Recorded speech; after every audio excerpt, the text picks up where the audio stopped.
السلام عليكم، أهلا وسهلا بكم في أكلة جديدة. إن شاء الله اليوم حنديروا رز بالتقلية. حنقولوا توا مكونات الرز ونديروه مع بعضنا، وبعدين نديروا مكونات التقلية ونديروها مع بعضنا. أول حاجة طبعا عندي رز، أي نوع رز تحبيه. أنا اليوم دايرة كيلو. لحم برضو، أي نوع لحم دجاج اللي تحبيه. بهارات عندي عود قرفة، ورق لورا أو ورق غار، حبة هان، شوية حرارات، شوية برضو هيك على راس الكشك، جوزة الطيب أو نحن نقولوا لها العنبرة، فلفل أسود حصو. عندي طبعا زيت، عندي طماطم، بصل، قرنين فلفل للنكهة. وتوا نبدو مع بعضنا. أنا هنا حطيت مية في طنجرة تغلي. حنحط أول حاجة الزيت عليها بالشكل هذا، وبعدين حنحط البصل والطماطم والفلفل.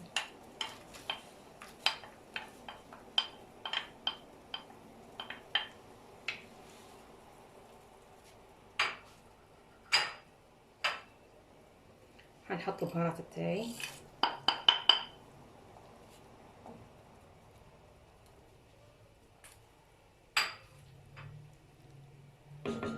بالشكل هذا،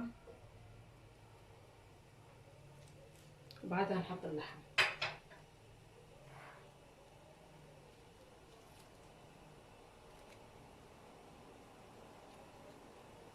نبيها بس تغلي شوية ونحط اللحم.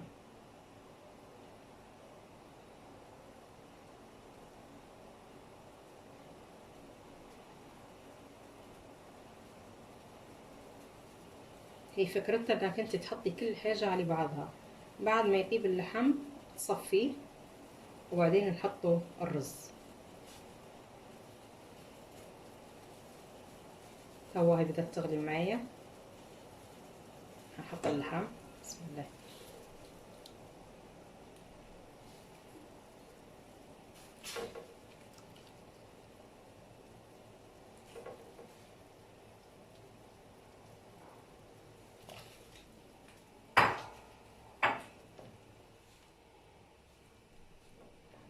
ونفس كل مرة الملح طبعا ما نضيفش فيه توا إلا لما يخش اللحم في الطياب، لأنه يأخر طياب اللحم.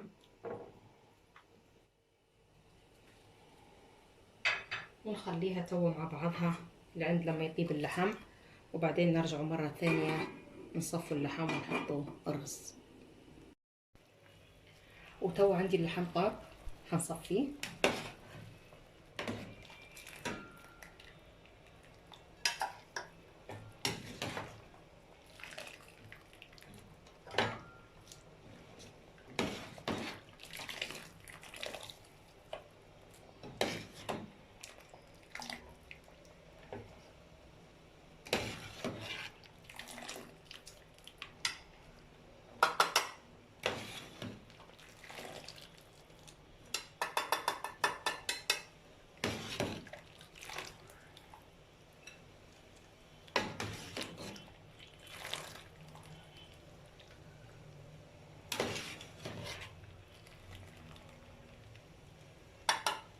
وبعد ما نكمله خلاص، بعد ما نكمل نصفيه كله، نحول اي حاجة موجودة في المرق،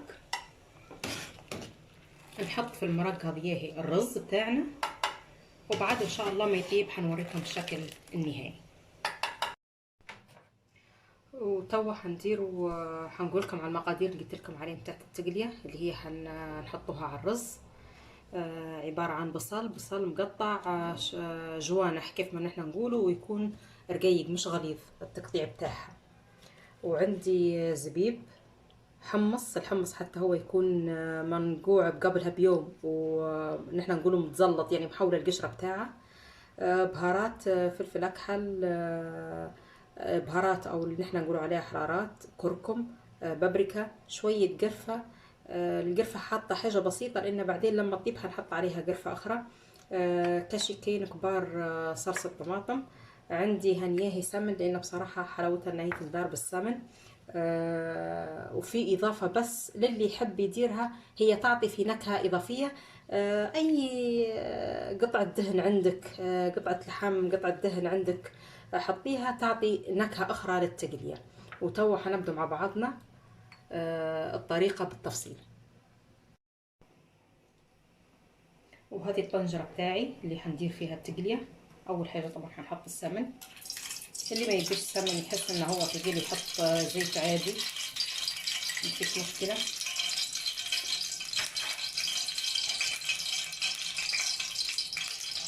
وبعدها هنحط البصل.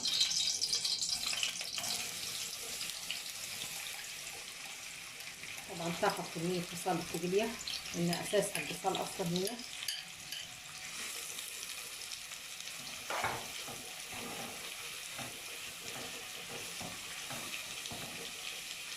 حط معاها قطعه الدهن اللي قلت لكم عليها، تشوح معاها.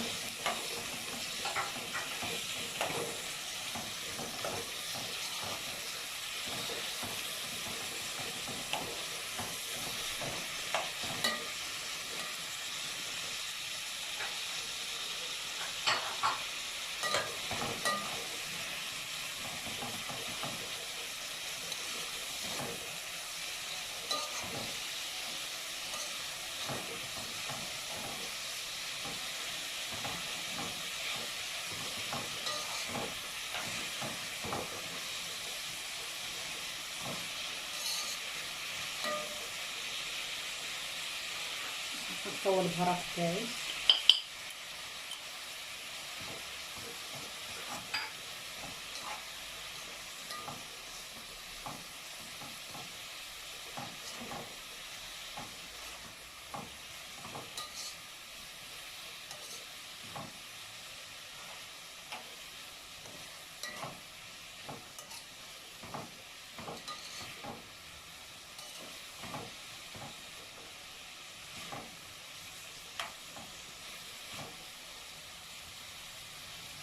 نحط الصلصه.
هنحط الحمص.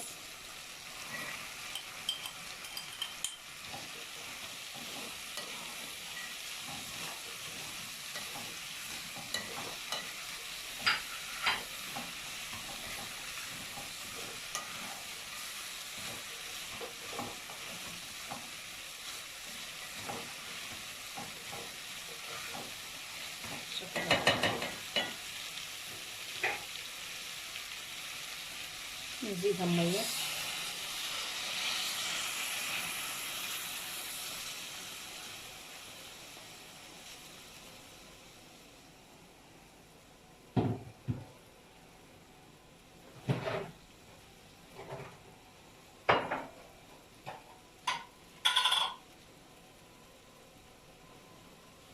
هنحط الملح.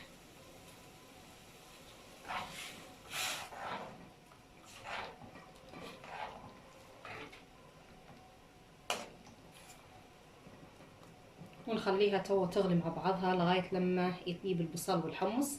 بعد ما يطيب البصل والحمص نبقى نحط آخر حاجة، نحط الزبيب. وتو نوريكم الشكل النهائي بتاعها لما نحط الزبيب. وبعدين لما خلاص نطفي عليها على الآخر. وتو عندي التقلية الحمص طاب والبصل. هنحط الزبيب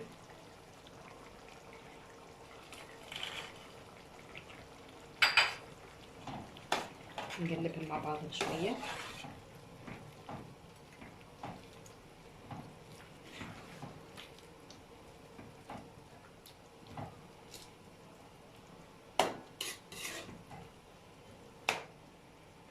في اللي يبي ميتها واجدة التقلية يزيدها مية، بس أنا بصراحة نحبها هكي، وهي أصلا تقعد المفروض هكي. خلاص آخر حاجة هنرش شوية قرفة عليها عشان تعطيها نكهة وطعم. وبكي تقعد كملت معانا التقلية. نستنوا بس نديروا الرز يطيب معانا الرز ويستوي الرز، ونوريكم الشكل النهائي بتاع الطبق.